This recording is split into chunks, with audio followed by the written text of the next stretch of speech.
And this week on the Marketers Podcast, we are joined by Emma Blackmore.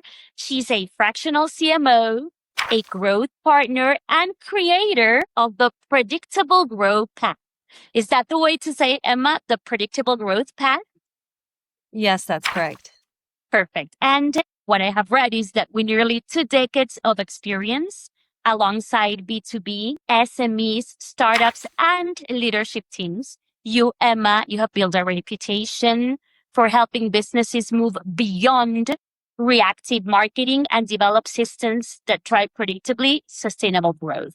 Throughout your career, you have held senior marketing leadership roles across technology, professional services, healthcare, hospitality, and advisory organizations, including Matter of Form, War on Cancer, Deloitte, and British American Business. Am I missing anything? There's a few in there, but that's fine. I think we can stick to that list, Ursula. That's good.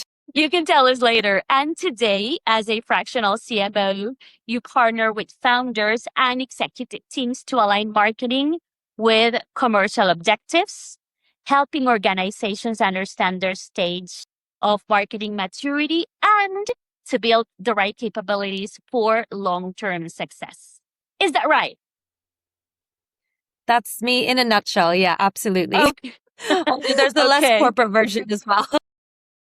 So in today's conversation, we are going to explore why many businesses struggle to scale their marketing, because that is something that happens to a lot of people, how leadership teams can better align marketing with business strategy, and why it truly takes to build a marketing function that becomes a reliable engine for growth.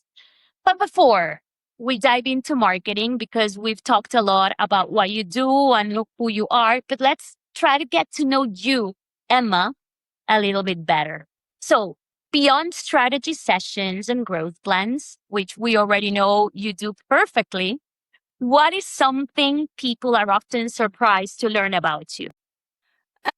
Well, I started my business as a fractional marketeer just over 6 years ago now, really before fractional was known, certainly in the way that it is today, Ursula. And I sort of fell into this fractional world. I didn't wake up one day dreaming of becoming an entrepreneur or running my own business.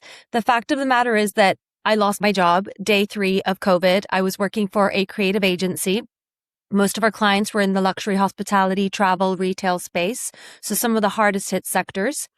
And I lost my job along with a big chunk of the agency. And so I had to make a decision rather quickly. At the time, it was a strange world we were living in. I think many of us thought that the world was coming to an end. No one could really sort of see where or what direction we were moving in. And I've always been a hustler, but quite frankly, Ursula, there was no horse to jump back on. And I ended up having a conversation with the COO based in the US who introduced me to this concept of fractional, not fractional marketing per se, but just fractional. And I thought, this sounds interesting. And I went to Google and, went in for a search whilst Google search was an actual thing.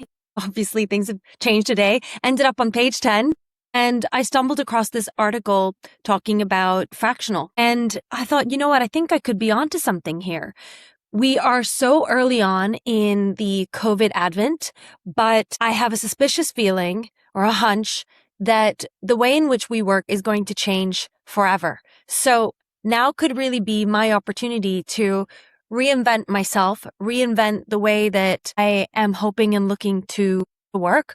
And I realized very quickly that a lot of businesses were making their marketing hires and roles redundant, but still needing to tap into marketing insight in some shape, way, or form, but perhaps just not at a sort of, a full-time capacity with large overheads.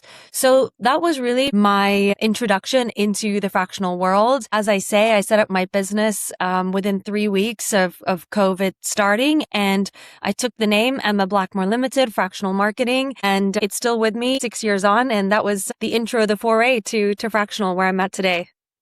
Emma, that is very scary because we are taught that everything, whenever it's professionally wise, you gotta be at a full-time job with a boss. And it is pretty scary to say, okay, I'm gonna go. Let's start by trying to explain to people who do not know what fractional means. Yeah, absolutely. I would say fractional is where a business taps into your expertise at a fraction of the time and fraction of the cost. So you are not a full-time advisor. You're not on payroll. You're not on PAYE. Now, Ursula, what it doesn't mean is that you are compromising on the value that you deliver to a business. You are not giving a fraction of your brain. I think what's really interesting about fractionals is pattern recognition.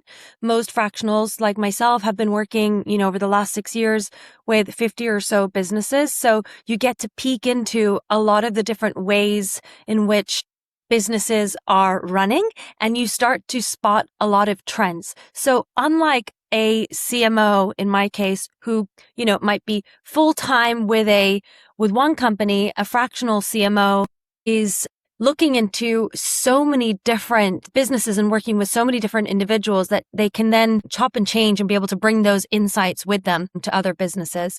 I would also say that obviously the blended workforce is growing.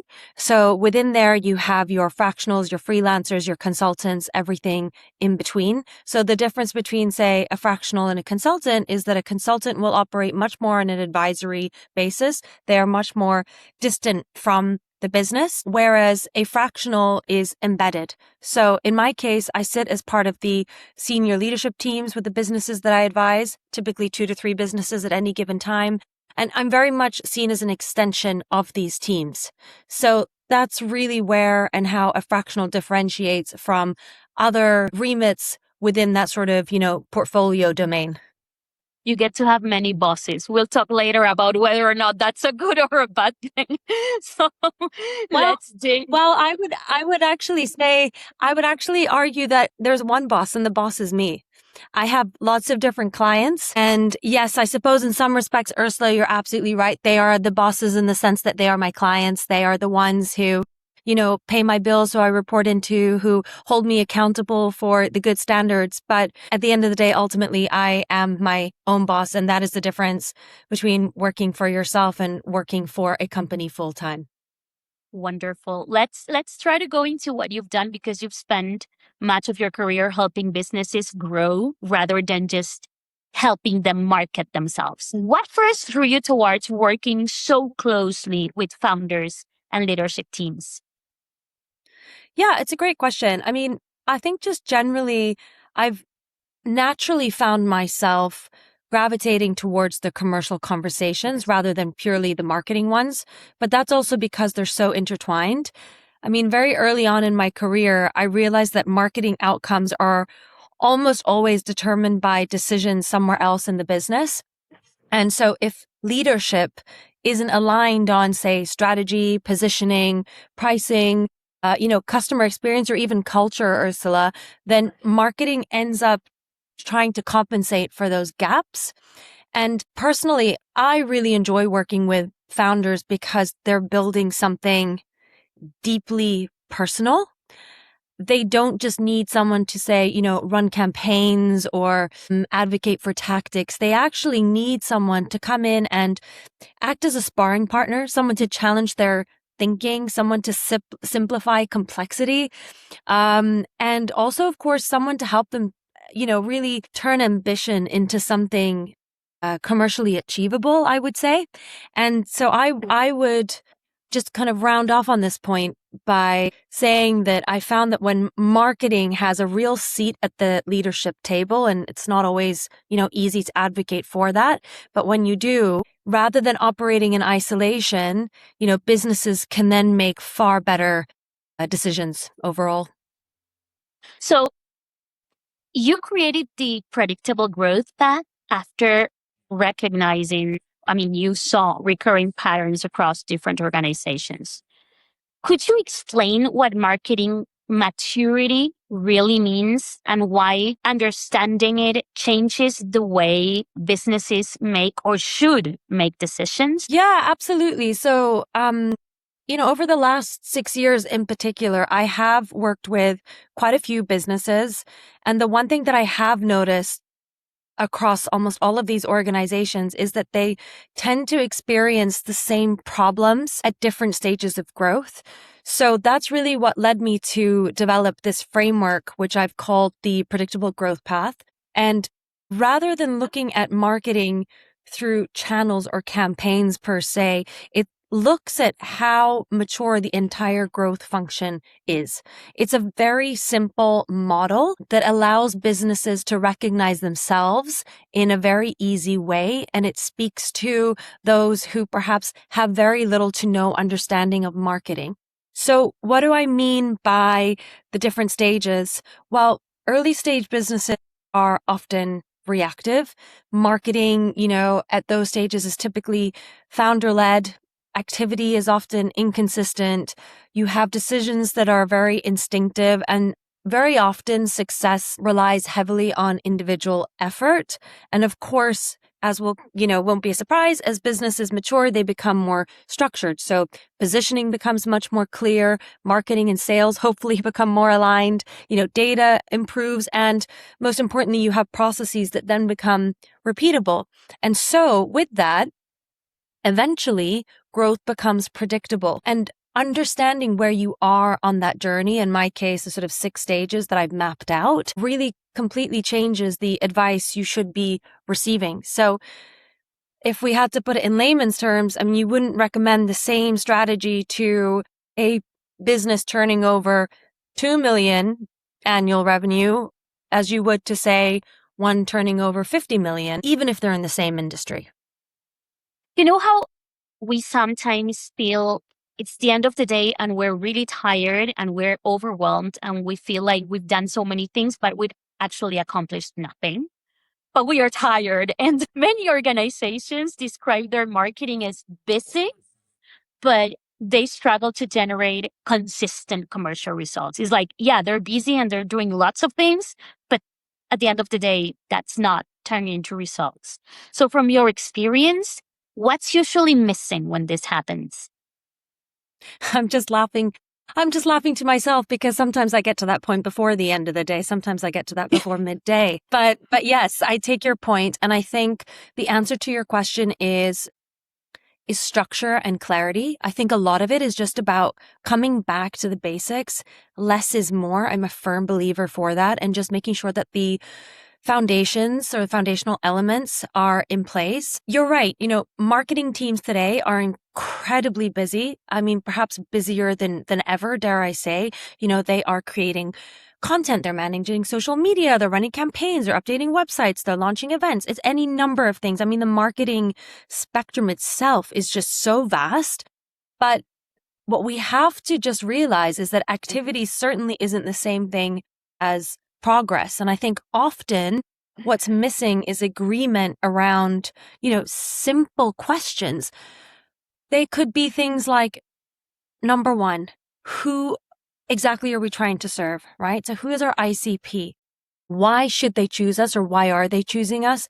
And how will we know whether this is actually working?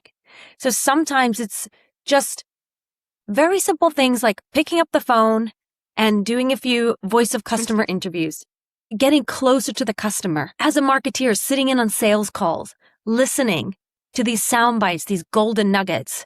And I think once those questions become clear, of course, there are a series of questions that we could uncover, but I'm conscious of time. But once those questions become clear, the volume or activity often decreases while the commercial impact increases, or at least it should do. As a fractional CMO, you are often joining businesses during periods of growth or change. So you're not always there, you're joining them for that particular matter. So when you first walk into an organization, what are the earliest signs that marketing and business strategy are not fully aligned? What makes you say, okay, we need to make this happen? Yeah, absolutely. I think there's a few clues within the first couple of weeks, at least in terms of the work that I do. Very often with the businesses I work with, Ursula, I undertake a discovery phase. Now that can look slightly different depending on the businesses that I work with, but it could be, for example, sales and marketing being completely siloed. They have very little to no conversations with each other. There's little oversight on sort of a shared CRM system. Sales is describing, say, the ICP, the ideal customer, very differently to the way in which marketing would.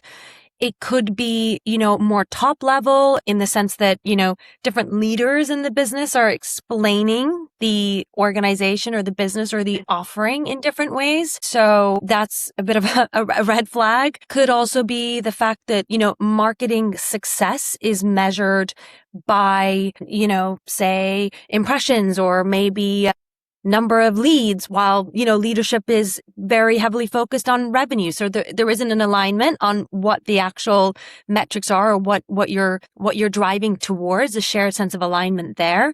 And in short, I would say, Ursula, that it's basically a feeling that everyone in the business, no matter what department or sector or, remit they're in, is that, everyone's busy, but no one can really say with conviction that this is what's actually driving growth.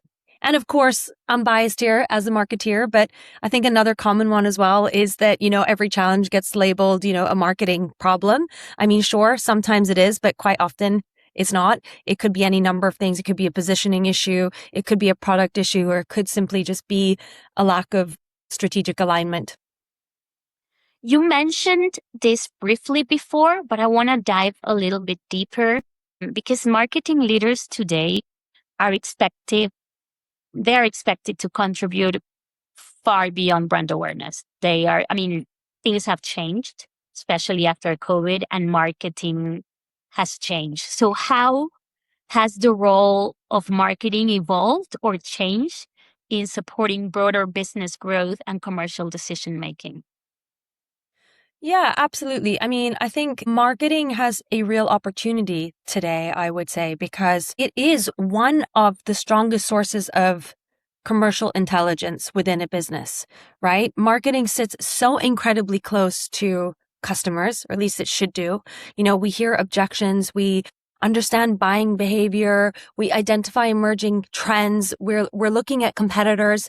And so I would say the best organizations, Ursula, use marketing to really influence the different remits of the business, whether that's pricing, customer experience, product development, and business strategy at large. It's not simply communications or, brand. And I think that's where the real value lies.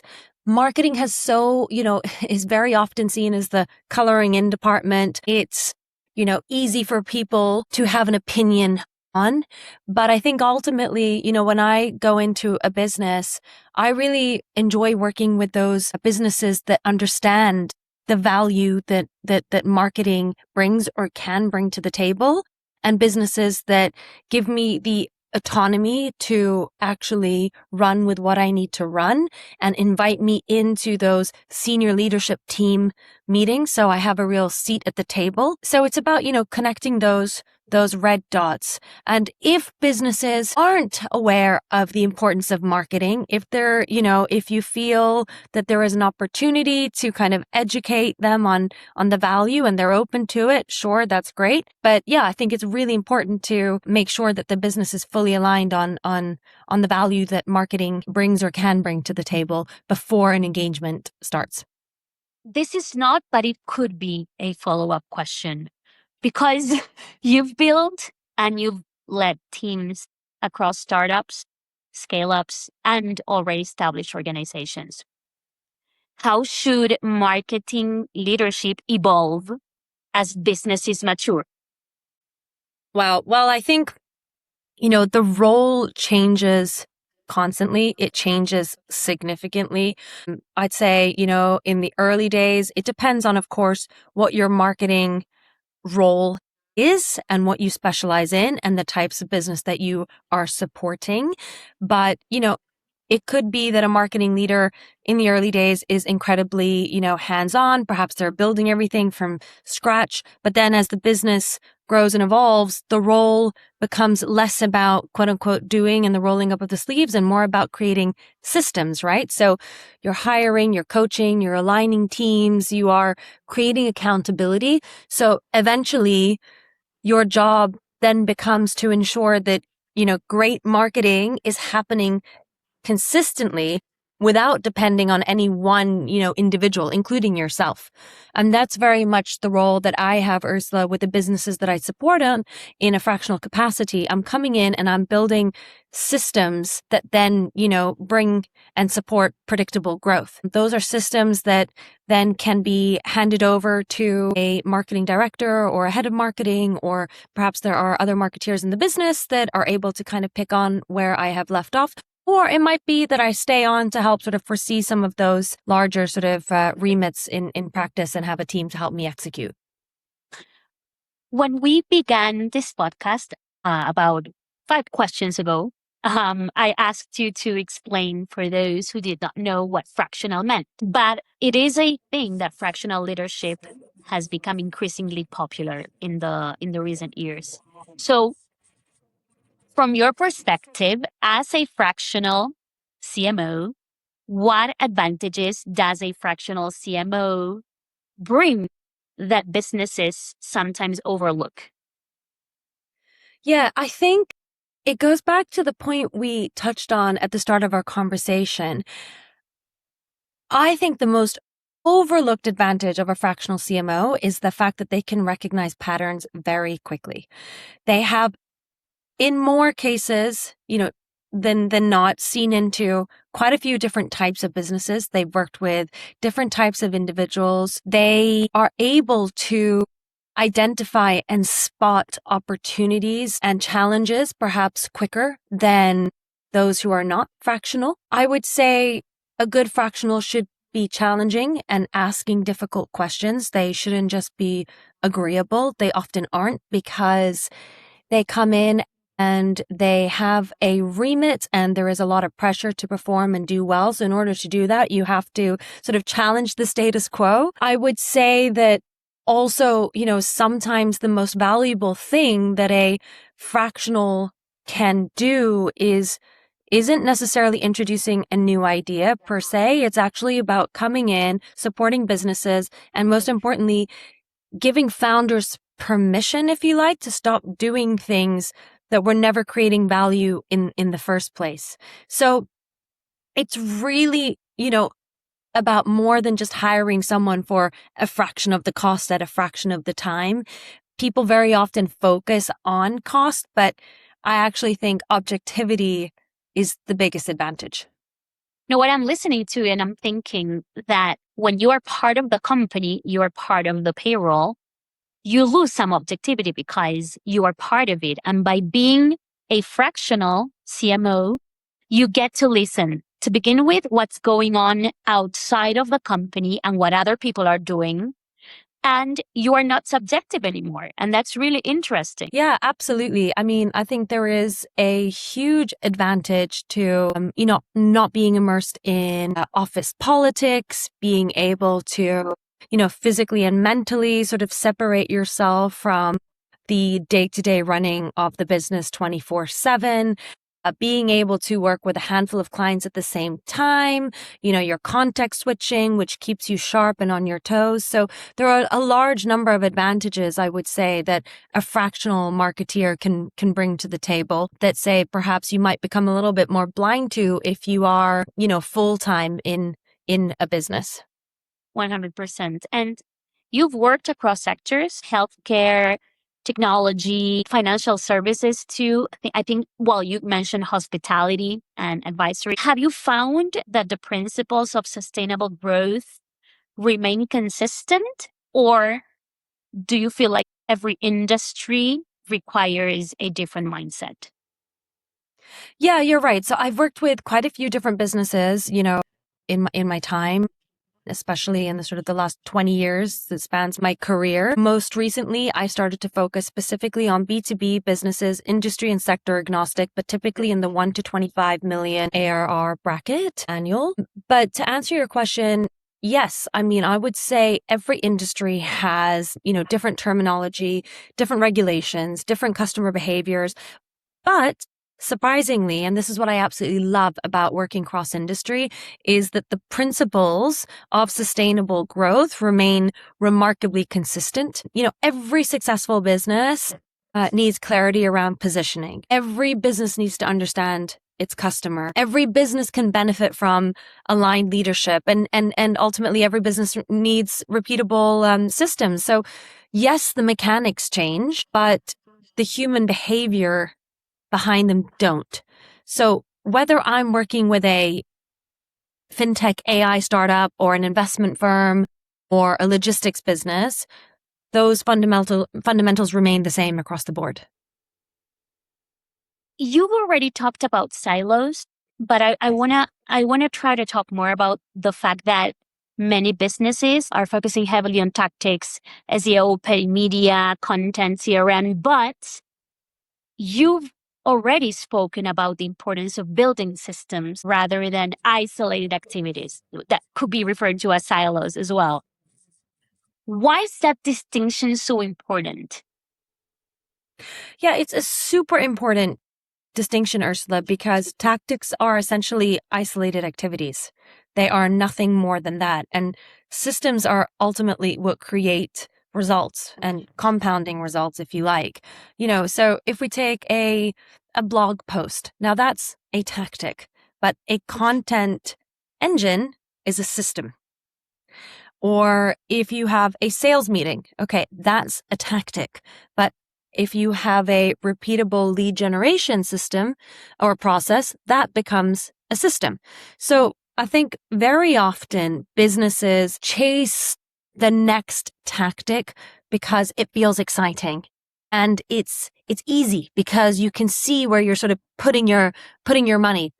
But sustainable growth usually comes from improving the systems that generate those consistent outcomes, month after month. So yeah, in some respects, it's kind of less glamorous, but it's so much more valuable. And, I see it all the time. I'm a fractional CMO. So when businesses try to bring me in to essentially, run tactics without any backing, I know that I'm not the right person. Then I will turn to them and say, look, by all means, go and hire an SEO agency or a content creator or whatever it is you need. But I come in at a much deeper level where I'm looking at the why and the fundamentals and looking at systems and then bringing in the right partners to actually execute on that. Actually, let's try to dig in about the sustainable growth, because businesses, they're often looking for quick wins. I mean, let's try to make it happen as we can. But sustainable growth usually requires patience and discipline and making mistakes and finding the right things. So how do you help leadership teams balance short-term pressures, because they do have those, and they do have a CEO saying we need to have this ASAP? So how do you help leadership teams balance the short-term pressures with long-term strategy? Yeah, absolutely. And I actually think you need both. So leadership teams often need confidence very early on. So, we might then identify some quick wins that can demonstrate that momentum, if you like. But at the same time, we're also building towards foundations underneath. So, two things can be true at the same time. So those foundations will look like better positioning, better measurement, more refined customer insight, certainly better alignment between marketing and sales, which I think are so often siloed in the businesses that I've worked with. You could, look at quick wins that essentially build beliefs. And I think at the end of the day, what we have to keep coming back to, and this has been a red thread and theme in our conversation so far, Ursula, is that strong foundations build businesses. You cannot build unless you have a solid foundation and you understand, what you're building towards and why and how. I always use the, house analogy. It's like building a house without a blueprint. Sure, you can build it, but is it going to stand the test of time? Probably not. I know this might be a giveaway for people watching, but looking ahead, what shifts do you believe B2B organizations need to make over the next few years to remain competitive in what seems to be a very complex marketing landscape? I mean, look, I think for sure the obvious one is AI, the advent of AI. Yeah. I think I think it will drastically reduce the value of average marketing, right? So it's generic content, it's generic campaigns, it's generic messaging. I think they'll become increasingly easy to produce. We're already seeing that, which of course then means that, differentiation becomes more important than ever. So I would say that the businesses that will end up winning aren't necessarily the ones, using the most AI and using AI to replace their marketeers and other team members, but they'll actually be the ones who understand their customers more deeply. They are the ones that are able to build stronger brands. They're the ones who can make better strategic decisions. AI is a tool, but it's only as good as what we give it or what we feed it. So if we are feeding AI, crap data, excuse the language, then it's not going to be producing, an output that is substantially valuable. It's the same with content. By all means, use it as a sparring partner, but don't use it to tap into the creativity that, should be bringing to the table as a marketeer. I think people today are fatigued. There's a lot of sameness, and dare I say, I think people have become very lazy.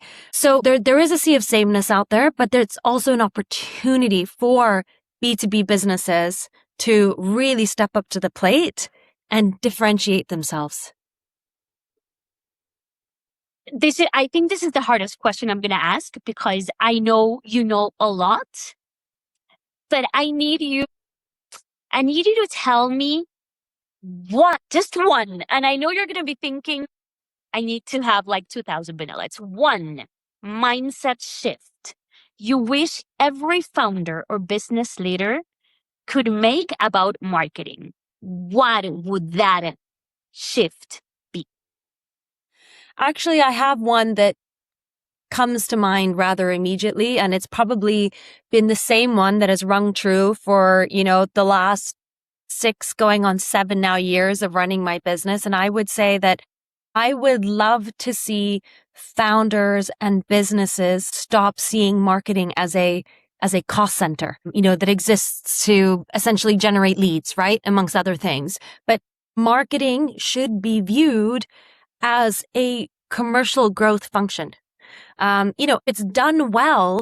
It should influence strategy. It should influence product. It should influence customer experience, recruitment, partnerships and revenue and beyond. I think that's a really exciting thing about our role as marketeers. It spans and touches every area in the business in some shape, way, or form. And we have that opportunity as marketeers to really make sure that we have that impact. And I think the businesses that grow most consistently aren't usually the ones that spend the most on marketing. They're actually the ones where leadership understands that marketing is simply how the business creates, communicates, and of course also captures value. Emma, it's been an absolute pleasure. I know after listening to this podcast, many people are going to want to find you. So where can they reach you? Yeah, absolutely. So a couple of places. I'm fairly active on LinkedIn. So that's Emma Blackmore, and also via my website, of course, which is emma-blackmore.com. And hopefully there will be a bit of a sign off as well at the end of this video, perhaps, and people can find me that way. But always very open to connecting with people on LinkedIn. Thank you so much. Thank you for having me.